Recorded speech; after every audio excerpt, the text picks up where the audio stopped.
Hey guys, it's early spring here, mid-April in the Hillside garden, and you wouldn't believe it, but yesterday was about 81 degrees. It's a balmy 42 today, so we're still in that transition period, going from winter into spring and then the summer, where the weather's just going to fluctuate. At least where I live, it's pretty normal. I think a couple days from now it'll be back to 83, 84. So yeah, it's kind of hard to get any of your plants really started outside just yet, because you never know when you get that cold stretch in there that might actually do some damage. But that being said, in the springtime ritual most of us have is we're gonna go ahead and put some mulch on the flower beds, make it look all pretty after the long cold winter, try to spruce some things up.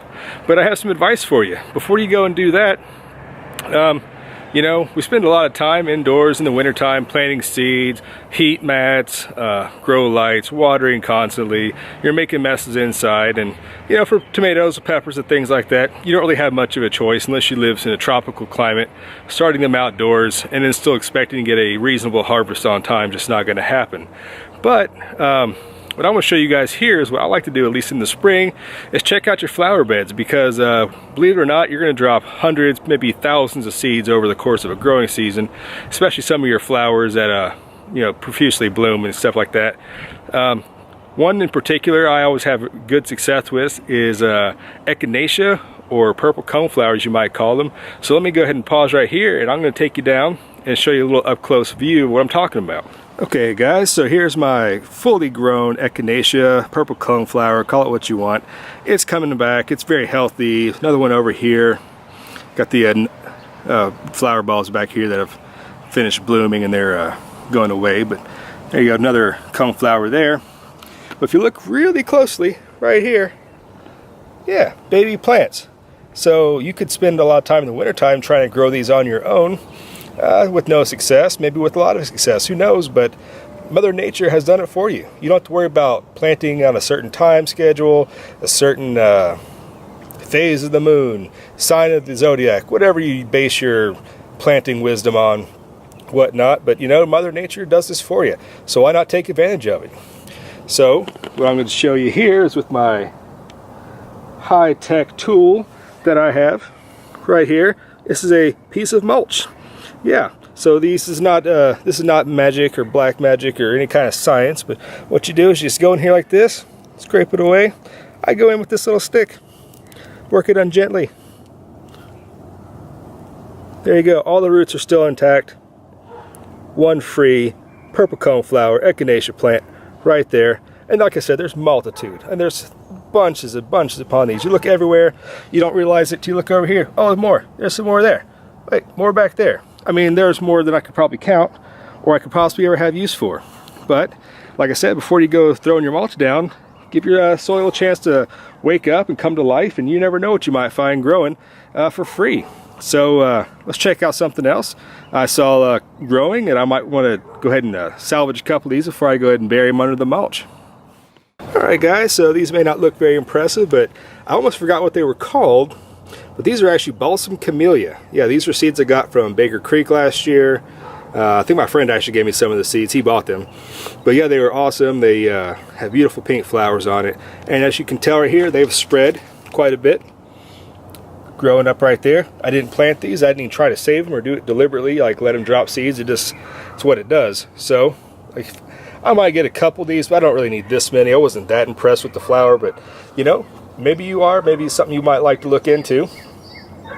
But there you go, just another example of free seeds, free plants in the spring. I did not plant or have to take care of one little bit. So, and what I just noticed here, and I have no idea how they got there. Yeah, these are tomato seedlings right here, coming up in my front flower bed. How they got here, I'm really not sure. I don't know why there would be a tomato here. It must be through the compost. There's only explanation for it right there. But yeah, I mean, if I want to salvage them, sure, I might let them go a little bit. See how they go. Kind of like a side-by-side comparison. The ones I started inside are huge, and they're doing great. But these guys, like I said, came up on their own, so no care on my end here. Well, yeah, I might just take one, do a side-by-side to see how it does compared to the one I purposely grew. And if there's not much of a difference, then you have to kind of ask yourself, is it really worth all the effort you go into to try to get your own seeds and plants and stuff like that going on the inside, whenever it's just as easy to let it happen on the outside all by itself. All right, All right, let me show you one last thing I found yesterday when I was doing some investigating. Actually, before we go back to the last spot to show you some free plants coming up, I just want to check out this bleeding heart. Aren't these flowers awesome? I love these things, right? Yeah, started this from a cutting my grandmother gave me years ago, and yeah, it's getting bigger every year. Beautiful, beautiful flowers. Yeah, signs of spring right there. Even though the weather is kind of crappy today, there is hope. There is hope. Hoping spring, real spring comes around soon, because going back and forth from hot to cold is really starting to get old. All right, let me show you those last seeds.